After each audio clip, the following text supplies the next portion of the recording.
Minha gente, o programa hoje é diferente, eu já disse ainda há pouco. E nós estamos aqui para fazer uma entrevista interessantíssima, porque no desenrolar aqui desse programa você vai saber como é importante o que eu vou falar aqui. É até bom você pegar uma caneta e um papel. Você vai precisar anotar alguma coisa que eu vou dizer aqui nesse programa. Eu estou aqui com o missionário Joy de Miranda. Ele é da Igreja Batista da Paz, em Cuiabá. Tem uma história bonita, porque ele foi transformado pelo poder do Evangelho. Era um travesti e agora é um homem casado. E eu queria que ele contasse um pouco. Que prazer ter você aqui no programa. O prazer é todo meu, pastor. Uma satisfação enorme estar aqui, poder falar um pouco daquilo que Jesus fez, daquilo que Ele pode fazer na vida de qualquer homem, qualquer mulher que se rende aos pés dele. Bem, eu queria então, vou deixar aberto para você, porque vai ficar mais fácil, você contar um pouco dessa sua história. Eu sei que é um testemunho grande, tem até um DVD aí que eu vou deixar você anunciar depois, quem quiser saber tudo, mas... É importante você estar aqui, o seu testemunho, para mostrar o poder do Evangelho. Amém. E como nós amamos as pessoas, independente de suas práticas. Eu vou dizer sobre isso aqui, porque tem gente que pensa que ao você criticar uma prática, você odeia as pessoas. É como se você critica o fumante e odeia o fumante. Uma diferença absurda em você criticar uma prática e odiar a pessoa que pratica. E há um jogo nisso tudo aí, mas eu vou deixar para o final. Queria que você contasse aí um pouco do seu testemunho. Antes de eu começar a falar do meu testemunho, isso que o senhor disse, eu fui alcançado pelo amor. Né? Então, quando eu entrei numa igreja evangélica como travesti, e aquela pastora, ela me amou incondicionalmente. Então, ali eu vi que realmente existia o amor de Deus naquele lugar. Bom, eu nasci, logo quando a minha mãe casou, nós somos em 4, tenho 3 irmãs e eu o único filho da minha mãe, né? O único filho homem da minha família. E ali eu fui crescendo, quando eu comecei a conhecer o meu pai já era um homem extremamente violento. Meu pai, ele era alcoólatra e o meu pai, então, ele era um homem muito violento. Eu comecei, então, a não ter o referencial de homem dentro de casa. Interessante que a palavra do Senhor, lá em Provérbio 22:6, diz assim, que instrua o menino no caminho que deve andar. E eu não tive essa oportunidade. Com 6 anos de idade, eu fui violentado por um advogado que morava em frente à minha casa. Então, hoje se fala muito em pedofilia. Então, eu sei o que uma criança sofre quando ela é vítima de um pedófilo. Então, você, aos 6 anos de idade? Aos 6 anos de idade. Vizinho em frente? Vizinho em frente, um advogado. Só que eu tive vontade de compartilhar isso com meu pai. Mas como compartilhar isso com meu pai se eu não tinha um pai dentro de casa? Se eu não tinha um amigo a quem eu podia confiar? E aquele homem, depois, ele começou a me molestar durante anos, e aquilo ali foi me tornando um vício. Eu fui crescendo com aquilo ali. E o meu pai sempre revoltado, alcoólatra, brigando. Então, assim, eu não tive uma base, que é a família, que hoje a gente fala muito sobre família. Olha o que ele está dizendo aqui, viu, papai? Viu, papai? Machão. Viu, papai machão? O teu filho, eu já sei disso, sei há muito tempo, a importância, né, da afetividade masculina. A criança faz ruptura com o mundo a partir da figura paterna. Olha o que ele está dizendo aqui, o que é um pai omisso, um pai violento, um pai que faz descaso dos filhos. Ele teve vontade de contar, mas não achou campo. Isso é muito interessante. Pode continuar, queridão. Interessante que a gente até, hoje a gente ouve até falar assim, a gente conversa com algumas pessoas, fala assim, mas o meu pai foi bom, né? Mas a gente chama assim daqueles pais assistencialistas, aqueles pais às vezes que suprem toda a necessidade da casa, mas perdem o que tem de mais precioso, que é a família, né? E eu não tive essa oportunidade. E aí logo depois vieram as práticas com outros meninos, e a minha família frequentava uma outra religião, e aí eu fui crescendo naquele âmbito daquela religião, onde foram feitos alguns trabalhos com a minha vida, eu fui me tornando um adolescente muito rebelde, aí já vieram a prática com os outros meninos, e aí nesse decorrer da minha caminhada, há uns 12 anos, eu comecei a sair nas noites. Eu parei com meus estudos, revoltado com a minha casa, com a minha família, com o meu lar, que eu não sabia o que era um lar, eu não tinha um referencial de família. Eu comecei a sair nas noites, e nessas minhas indas e vindas na noite, eu parei, olhei assim, eu vi um grupo de travesti. Aí eu comecei a observar assim que eles entravam e saíam de dentro dos carros. Aí eu me aproximei de algum deles e perguntei para eles assim, mas escuta aqui, vocês ganham dinheiro nessa vida? Aí um deles disseram para mim, nós ganhamos muito dinheiro nessa vida. E aquele travesti já fez amizade comigo, já me levou para casa dele, e aí nessa mesma noite ele já me deu droga.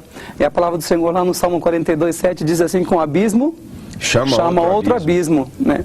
E aquele travesti me levou para casa dele, me ofereceu droga pela primeira vez.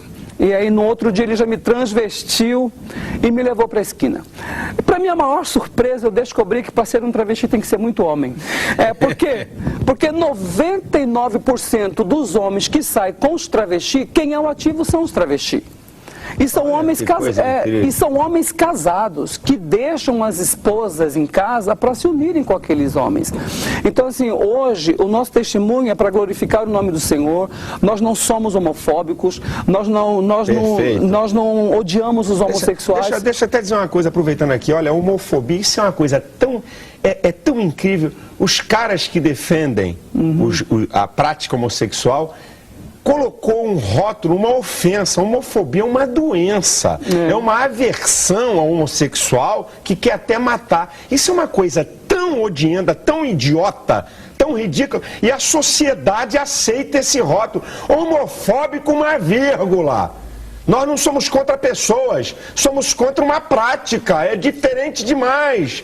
Você discordar de uma prática é diferente de você discriminar pessoas ou ofender a honra de pessoas por suas práticas. Claro. Perfeito? Isso é muito importante. Nós aqui não estamos aqui para odiar ninguém. De forma alguma. Ao contrário, dizendo que Jesus transforma, Pode e transforma mesmo. Pode, vamos lá. Então, por que eu falo isso? Que a palavra do Senhor lá em Romanos 3:23 diz assim, que todos pecaram, né? E destituídos foram da glória de Deus. E hoje eu digo assim, às vezes, né, esses mesmos homens que saem com os travestis, que os travestis são ativos com eles, muitas vezes passam com a família e olham e criticam. Eu digo assim, eu falo, eles estão com os pecados expostos, mas e muitos que estão com os pecados encobertos se sentem melhores do que eles? Não. Jesus morreu para todos, né? Então Jesus, quando ele se entregou ali na cruz, ele morreu para todos os pecadores, dos quais eu sou o principal. Não é verdade? Temos aí para mostrar algumas fotos, não é? Você está vendo aí? Né? Estamos provando o que ele está falando aqui, certo? Você está vendo aí as fotos, né, as imagens, quando ele era um travesti, você está verificando aí, não tem aqui nada, já disse o local dele, ele é missionário da Igreja Batista da Paz em Cuiabá, daqui a pouco vou mudar o site dele, aqui não tem nenhum arranjo aqui de nada. Estamos mostrando a você, para que você tenha ideia do que o Evangelho, não é pastor não, o poder do Evangelho faz. Então, e aí depois de eu ter feito amizade com aqueles rapazes, né, com aqueles travestis, eles disseram para mim assim, olha, Joide, você tem uma boa aparência. Se você for para o Rio de Janeiro, você vai ganhar muito dinheiro. Então, como eu cresci ouvindo do meu pai que eu não valia nada, que eu era uma pessoa inútil, que eu não ia dar em nada, eu pensei comigo mesmo, eu falei assim, bom, essa vai ser uma forma de eu provar para o meu pai que eu vou ser alguma coisa, que eu vou ganhar alguma coisa. Como eu não sei. Eu aceitei vir para o Rio de Janeiro. Vim para o Rio de Janeiro aqui, ainda muito jovem, ainda um pré-adolescente, fiquei ali na Lapa, na Mendiçá, na Riachuelo ali. E ali eu comecei a ver coisas terríveis, ainda muito criança. Eu já comecei a me fundar nas drogas. Do Rio de Janeiro disseram para mim assim, olha, se nós formos para São Paulo, em São Paulo nós vamos ganhar mais dinheiro. Eu falei, então eu vou para São Paulo. Porque o que eu queria? Eu queria provar para o meu pai que eu ia ser alguém, não importa. Eu fui para São Paulo e chegou em São Paulo, eu fiz uso de silicone no meu quadril. Coloquei 4,5 litros de silicone no quadril.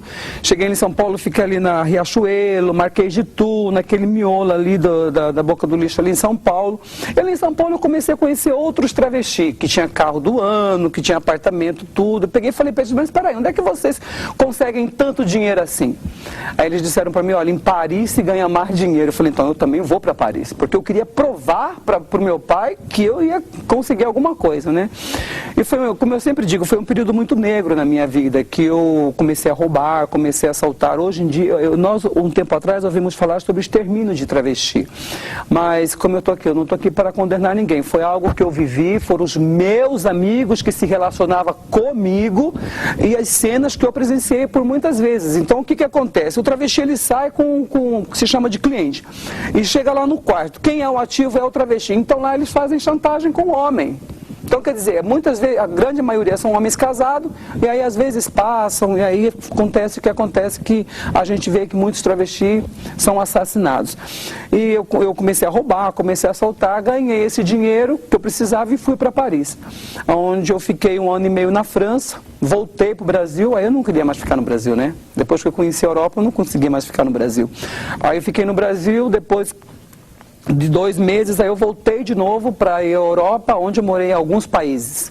Morei em Portugal, de Portugal fui para Espanha, de Espanha morei em Barcelona, em Madrid, de Madrid eu parti para Roma, fiquei 1 ano em Roma, aí de Roma eu fui para Grécia, não me adaptei com a língua da Grécia, voltei de novo para Roma, de Roma fui para Barcelona, e aí em Barcelona eu coloquei o silicone no peito, coloquei 380 ml de silicone no peito.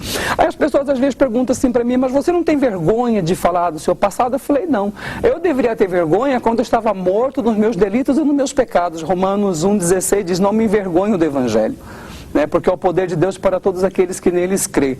Vamos botar aí de novo imagens, que é importante o que ele está falando aqui, para comprovar o que ele está dizendo que ele era.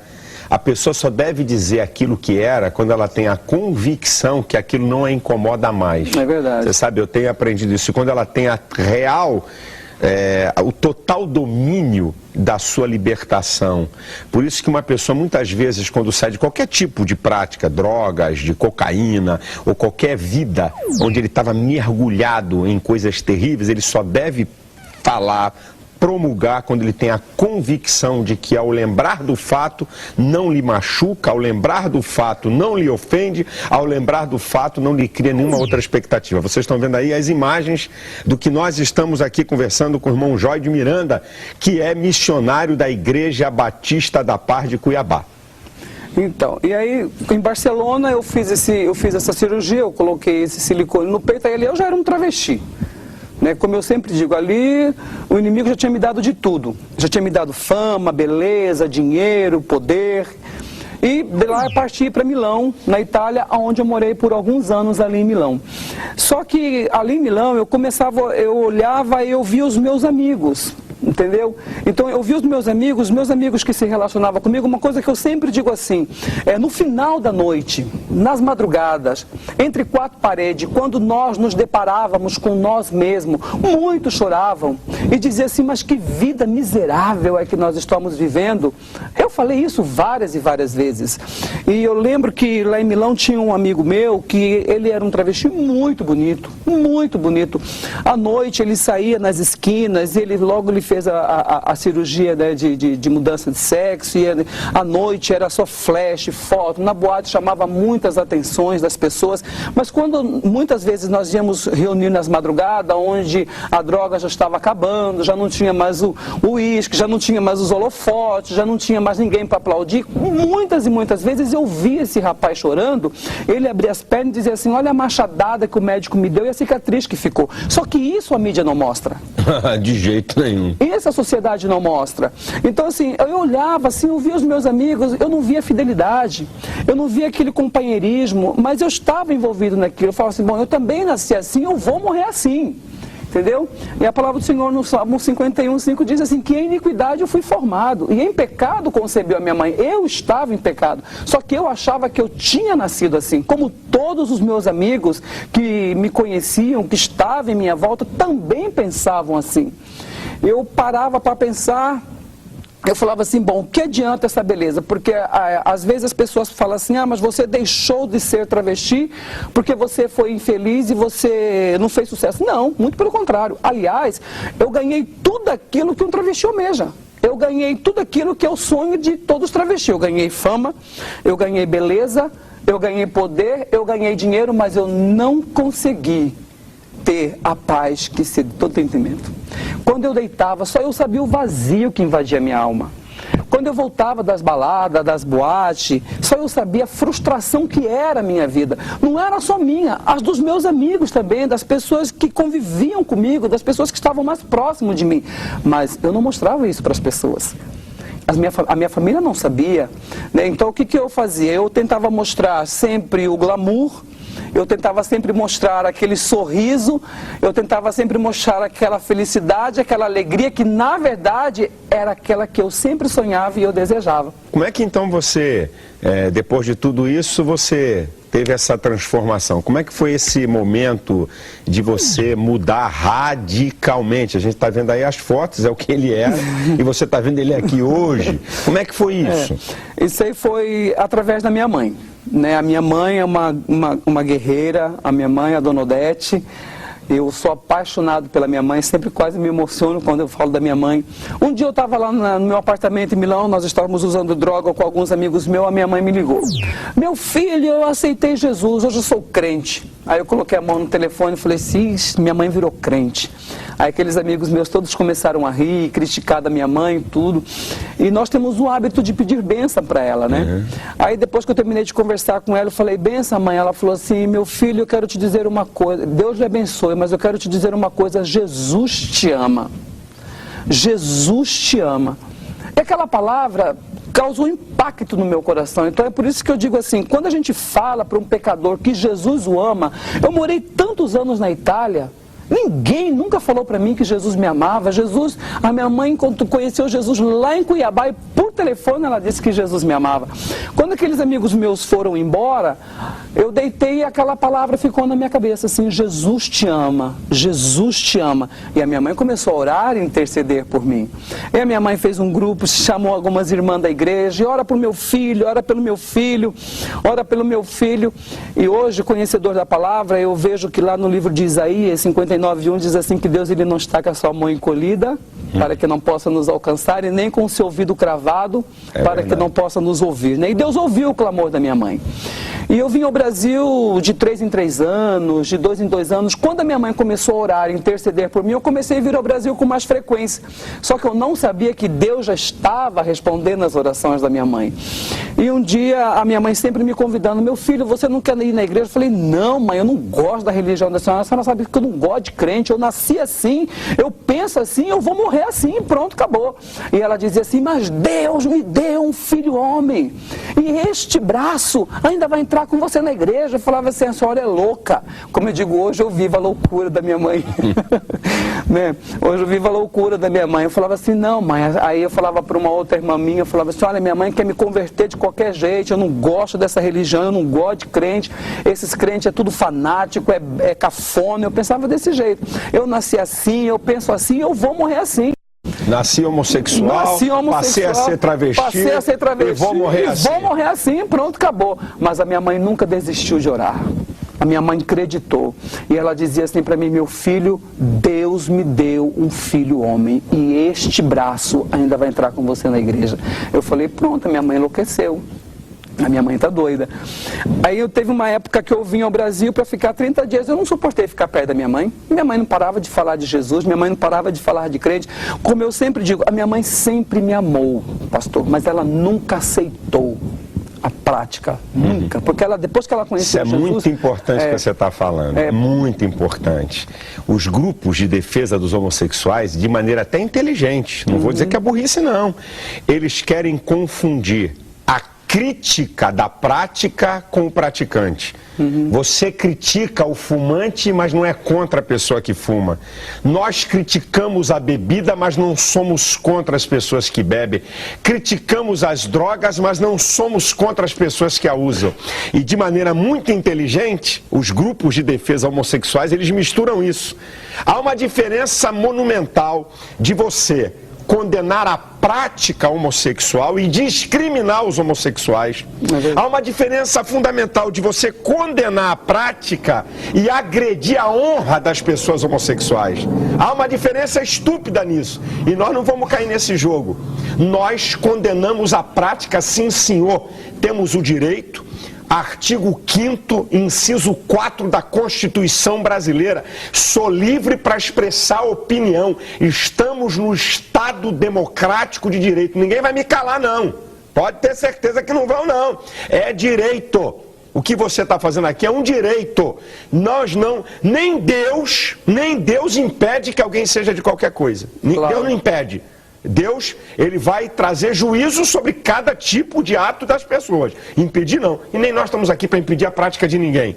Não somos a favor de violência nem contra homossexuais, nem contra ninguém. Se houver uma violência contra um homossexual, eu sou testemunha a favor dele e contra, para meter na cadeia qualquer safado desse. O respeito à pessoa humana tem que ter. Agora, não venham aqui cercear meu direito constitucional de criticar o que a gente quer. Mas aí você teve um encontro com Jesus. O tempo aqui está voando e eu tô é tanta coisa. Você teve um encontro com Jesus. Aí eu tive um encontro com Jesus através da oração da intercessão da minha mãe. E aí realmente eu descobri que Jesus ele podia mudar a minha vida, porque eu vivia um vazio. Eu vivia uma vida totalmente frustrada, apesar do glamour, apesar da fama, apesar do poder, apesar do dinheiro, mas eu buscava uma felicidade. E eu aceitei Jesus, estava numa igreja, cheguei numa igreja, e chegando ali, quando eu fui sair, veio a pastora Gisela, ela me cumprimentou e ela disse assim para mim: seja bem-vindo, meu filho. Eu olhei para aquela mulher e disse assim: mas quem disse para essa mulher que eu sou homem? Porque ninguém dizia que eu era homem, como vocês viram na foto, ninguém dizia que eu era homem, ninguém dizia que eu era travesti. Eu era literalmente uma mulher. E o que eu vi nessa mulher? Um amor incondicional. Entendeu? Então ela me amou. E aí ela começou a trabalhar na minha vida, ela começou a trabalhar comigo, ela foi me mostrando o Evangelho, entendeu? E aí eu fui conhecendo o Evangelho, fui me familiarizando com a Bíblia, fui conhecendo a Bíblia, né? Como eu sempre digo, o que limpa, o que purifica, o que transforma, o que restaura é a palavra. É a palavra de Deus, né? É a palavra de Deus, não se conformeis com este mundo, como diz. Eu quero até aproveitar que você está dizendo isso. Eu até entendo que as ciências humanas podem não transformar um homossexual. Eu até entendo as limitações das ciências. Mas o Evangelho está na frente. E eu vou aqui, segundo a minha fé, amparado pela Constituição brasileira, né? Eu vou ler aqui um texto do que ele está falando, a transformação dele. Olha só o que a palavra de Deus fala que é incrível. 1 Coríntios, capítulo 6, versículo 9 e 10. É até o 11. Isso aqui é a Bíblia, é a palavra de Deus. Não sabeis que os injustos não hão de herdar o reino de Deus? Não erreis. Nem os devassos, nem os idólatras, nem os adúlteros, nem os efeminados, nem os sodomitas, nem os ladrões, nem os avarentos, nem os bêbados, nem os maldizentes, nem os roubadores herdarão o reino de Deus. Agora olha aqui o que ele vai dizer no 11.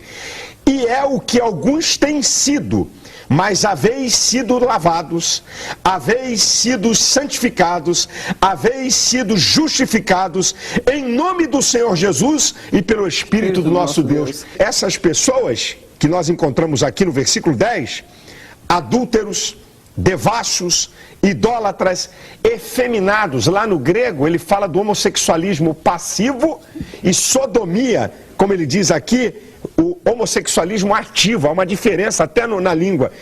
Os sodomitas, os avarentos, os bêbados, os maldizentes, os roubadores podem deixar de ser a partir do sangue de Jesus e do Espírito de Deus. É o que nós estamos vendo aqui. Mas, já que Jesus mudou a sua vida, eu vou aproveitar, porque tem gente, vocês estão vendo a imagem dele aí como travesti, estão vendo ele aqui presente, mas você casou, não é? Casei. Você casou, rapaz? Deixa eu chamar a tua esposa aqui, a irmã Edna, vem cá, irmã Edna. A irmã Edna Miranda, chega aqui. Olha que ele não é bobo não, hein? Ah, ele casou com uma irmã bonita. Aqui. Deus me deu de melhor. Deus te deu de melhor. Está aqui a esposa aqui do nosso amado Joide. Tudo bem, minha querida? Tudo bem, pastor. É um prazer estar aqui com vocês. Que eu digo que eu sou muito aberto, assim, sou muito franco, assim, no que eu falo, assim, do programa. A pessoa diz assim, esse cara é doido, mas eu acho que a franqueza, as pessoas estão percebendo o que a gente está falando. Você está casada há quantos anos com ele? 11 anos, pastor. Matrimônio feliz? Maravilhoso. Ele é uma bênção para você? Um marido? Marido 10. Eu sempre digo, pastor, que Joide é o presente de Deus na minha vida. O Joide é o homem das minhas orações, que eu orava há muito tempo a Deus. E Deus me deu esse presentão aqui, ó. Ah, que maravilha, que bom. Tá, estamos aqui num testemunho de alguém que era um travesti, um homossexual e que quis. Quis. Porque o Evangelho não muda ninguém que não quer. Ninguém. Não muda. A liberdade é uma coisa tão incrível no mundo de Deus, que Deus não obriga ninguém a ser nada. Por isso que o radicalismo religioso, de querer impor às pessoas uma coisa, é a coisa mais nefasta que tem. Certo? É a pior coisa que tem. Você está aqui, é um testemunho vivo do poder do Evangelho. Você fez um DVD, não fez, João? Nós gravamos, fala aí. A gente gravou esse DVD, que é uma ferramenta de evangelismo, né, que as pessoas hoje utiliza para estar evangelizando, mostrando a esta nação que ninguém nasce homossexual. Que homossexual é pecado e que Jesus ele pode transformar, ele pode libertar, mas aquilo que o Senhor disse, a pessoa tem que querer. Eu quis uma mudança. Eu parei, pensei e falei assim, bom, eu quero ser feliz. Hoje sim, hoje eu sou feliz, né? Hoje eu amo, eu sou amado, né? 11 anos casado, né, com essa esposa que Deus me deu. Somos felizes, estamos aí pregando o evangelho, falando, né? Então, tá aqui o DVD onde conta toda. A gente botou aqui resumido. Se alguém quiser esse DVD, como é que faz? Como é que pode ir para adquirir o DVD? Tá aqui, De Novo Homem. Está escrito aqui, muito bacana. Como é que faz? Pastor, você pode ligar para 65 9233 7053, ou você pode entrar no nosso blog, que é www.joydemiranda.wordpress.com. Então vamos lá, repete o telefone e repete aí onde a pessoa pode entrar na internet. Pode repetir. DDD 65 9233 7053. Tem o nosso blog, conta também a nossa história, tem algumas fotos, tem algumas notícias. www.joydemiranda.wordpress.com.